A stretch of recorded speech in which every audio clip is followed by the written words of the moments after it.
I want to welcome everyone to the strategy segment of the Upswing Poker stream. We're going to take some questions that were tweeted at me at Polk Poker. We're going to take 3 to 5 questions, depending on how long they go.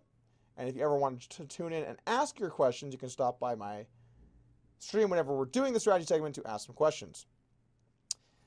Fidel Cashflow says, last stream, Cash, you see the ace-7 suited on the button versus smalling flat 10-6-3. Hearts doesn't lab, advocate, checking, giving up unimproved C4.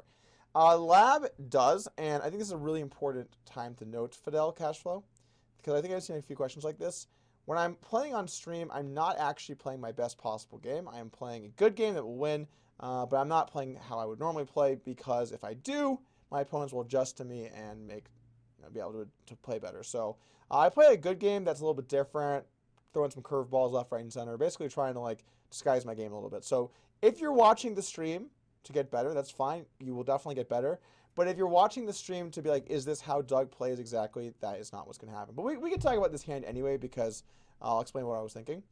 So when you open the button and the small blind flats on 10-6-3 monotone, the small blind is actually not going to have many flushes. And the reason for that is, if you think about the way that they're playing pre-flop, a lot of the hands that are going to call an open that are suited have a 10 in them. Ace-10 suited, King-10 suited, Queen-10 suited, Jack-10 suited, 10-9 suited, maybe even 10-8 suited. All of those hands won't have flushes, okay? So he doesn't have any of those hands. The Ace-X of hearts hands, he could have those pre-flop, but a lot of those re-raised pre-flop. So he's not likely to have the nut flush, and he's also he's not going to be able to have a middling flush. So that really leaves him with king, queen high flushes, maybe the 9-8 of hearts type flushes. So I think overall he's not going to have too many strong hands. So I think c-betting more hands and looking to bluff on later streets as well looks good. Particularly flop and turn I think are especially good bluffs. River, he still will have a few hands and he will have some sets, and those are probably going to call down as well. But I think the flop bet is just going to put a lot of hands like king, queen, king, jack, queen, jack, etc. All those kinds of hands, as well as pairs that bricked their sets in really tough spots on the flop and turn. Spicy John says, was this bluff reasonable, or should I be raising rivers instead of turns? Let's take a look at the hand. Okay, so we have under the gun open. Oh, we're playing PLO. Shit. Okay, this is fine. This is a great open, obviously. Open small blind calls. Check. Bet. Okay, bet. This is close. Both are fine. The flop. I kind of prefer check. The problem is if I get check raised here, you almost have to just fold. I guess you could call, but the thing is if you're up against a set, you're going to be pretty much smoked. So I prefer to check and play turns. If I had the nut flush draw, I definitely like betting. If I had 2 pair, definitely like betting. But I think your hand is not quite strong enough to be betting on the flop. That said, you're unlikely to get raised too frequently here, so I think it's okay. Size also looks a little bit too small to me. There's a flush draw. And I understand you're betting small to get more value, but I think I have a slightly bigger size. You get check raise, and this is exactly why I think checking the flop is better. Bet call is good. Turn, you're now very committed here to raising the turn and jamming the river. It's going to be hard for you to have the ace of spades without other things like sets or a flush. So I think you have a clear pot, turn, jam, river. This bet size also needs to be raised. And also, he's not going to be betting that many rivers when he doesn't have the ace of spades. So full pot and jam river looks good, but I think the biggest mistake here is probably betting the flop. Okay. Hi, Doug. So I'm playing a live MTT in the early stages. Do I raise wider or a more snug range versus calling stations? I would say that people put a little too much emphasis on what they should be doing in the early sessions versus the early parts of a tournament. Let's actually put this down here in the corner so we can continue this while I'm playing a few hands. Yesterday we didn't do this, and it ended up being a little bit short of a strat sesh. So I think a big mistake players make when they're playing tournaments, and this is something that I see really, really consistently, just over and over again, and people do this in different types of tournaments. They do this based on the buy-in of the tournament, based on this. Or questions I get are like, Doug, what do I do in this tournament, where it's a $500 buy-in? What do I do in this tournament where it's a $2,000 buy-in, etc.? What do I do early in the tournament? What do I do late in the tournament? And I guess I always feel like these questions aren't really, they don't really make sense, because the thing is, you should always be trying to win all the chips. That's the whole point of a tournament. If you win all the chips, you win the tournament. It's over. You win the most money. So yeah, there's obviously things like ICM. I'm not saying it doesn't exist. Obviously, it's important. And then, yeah, there's different structures that incentivize you more. Like if there's an ante, you should play looser, if there's not an ante. But at the end of the day, you should be playing based on if there's an ante and what your stack is, and not based around, is it early or late? Because if you have 100 blinds, it doesn't matter if it's early or late. You have 100 blinds. So don't think of it like that. Just think of it like, this question should have been, hey, Doug, so I'm playing a live MVT with X blinds. Do I, and ante or not ante, and this position. Don't think of it like early or late. The exception, of course, being, hold on, we're going to call her in the turn with top and middle. God, don't bet the river. Paid. Straight's good. Okay. The exception being when there's ICM pressure, then it can make sense to change your strategy a bit, but that's not the whole point of what you should be trying to do, man. Try to win all the chips at all points in the tournament. Is it ever acceptable to fold aces pre and PLO? Super Nit repots me, and I have ace, 6-7, no suit. Never acceptable. Never.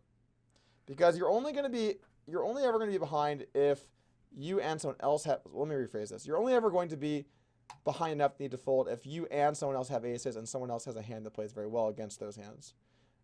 So really, realistically, never going to fold aces. Even if he also has aces, the equities are going to be very close. So no, you're not able to fold. Too much equity, man. How do you decide between hands that you should see bench check back to delay heads up? Does it mainly come down to backdoor equity? And this is actually a question that I assume is coming from someone not in the lab, because I think the lab is kind of clear with this, but I'll answer this question anyway. You want to pick hands that I assume, well, I don't know if you're talking about bluffs or value bet or both, but basically the value bets are pretty easy. You want to delay hands that aren't quite as strong as the flop bets because they can go 2 streets and not 3. And the bluffs, you want to pick hands with more equity on the flop and less equity on later streets. And it kind of works out nicely where you're going to have some value bets all over the place and some bluffs all over the place. And the art of poker, really, in my opinion, is figuring out what hands go where in order to not be over bluffing or under bluffing. Those are both really important. How do we approach MDT situations from the small blind with 20 to 40 big blinds? How do we adapt to passive tables with limpers and 3-bet callers? So, in the small blind, I'm going to open with this. The small blind is single-handedly the most difficult position to play in all of poker because there's such a wide array of things that can happen to you. Sometimes there's limps, sometimes there's raises, sometimes it folds to you, sometimes you face min raises, sometimes you face 3x's, sometimes you face all-ins. Really, there's so many things that can go down when you're in the small blind. So, I can't really say do X thing because first off, even if it was not just a range of blinds, if it was just one amount of blinds, it would still be a difficult question with a lot of different answers. And also, it's one of those things, I think, at the top level, a lot of players are doing very different things out of the small blind. There's a lot of different takes on what should be happening, how you should be playing in that position. And so you can't just say X thing is correct. So the first part of the question we can't really answer. Second part, how do we adapt to passive tables with limpers and 3-bet callers? At passive tables, you want to use a little bit of a bigger size preflop and have a few less bluffs. Now that doesn't mean, and this is a common mistake people make, doesn't mean no bluffs and doesn't mean bomb it. It means go a little bigger and have a few less bluffs. So you get a little more value on average, but you still give yourself a little room to wiggle. Thoughts on leading from the big blind on low boards versus loose PFRs in position and barreling off some favorable runouts for live mid-6 MTTs. I think that this is an okay strategy, and I think almost certainly if poker was played at the, at a GTO level, this would happen. Here's my problem with it. It's hard to pick out what hands you want to do it with, make that range balanced, figure out what hands you're going to bluff with, what hands you're going to value bet with, and then also not hurt your checking range too much. Personally, I prefer just checking all of your hands, not even because it's better, but it's a more simple strategy. And that way you don't have to think about what am I checking, what am I betting. Because here's the thing, whenever you lead the flop, those are now hands you're not checking. And you have to think about the way that affects the range. A lot of times when you play people that lead a lot, they forget what they now, like, so if you play against me, and I check the flop, it means nothing. But if you play against a guy that leads flops, it does mean something. And that's actually a really important thing to think about when trying to decide what to do post-flop against people that lead, and one of the main reasons why I don't like it. Although I'm sure that it would be used at a correct level of play. When I was playing micro stakes, I get a lot of limping going on. What's the best way to take advantage of that? Well, the thing about micro stakes is the rake is extremely high, so you have to play tight no matter what, raise bigger, and by the way, if you get folds, you're actually happy with that because then rake isn't taken. You don't lose that 5% equity in the pot. So don't be afraid to blast it and really charge them to call pre-flop. We have one hand here before the turn break is over. We'll review.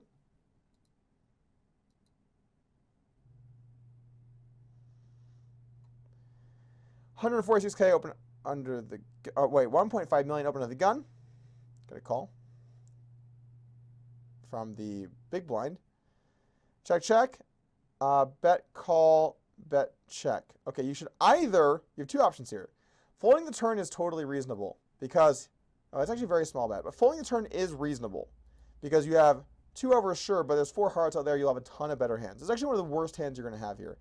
Second, if you do call, you absolutely have to bluff river. What can you even have that's worse than this hand?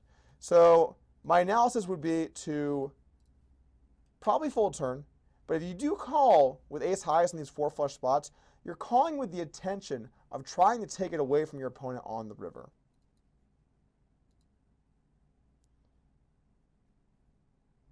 Yeah, I'm surprised why didn't you even think about bluffing? That's kind of weird to me. Thank you for watching, and make sure to subscribe if you're interested in more highlights and updates from Upswing Poker. My Wee Green says, look, if you get in the 100K, you need to get a few coaching sessions from John Blaze if you want a shot. Yeah, that's right. I need moves. I need some of those patented John Blaze type moves. They're on fire. You know what I'm saying, Blaze? You know what I'm saying.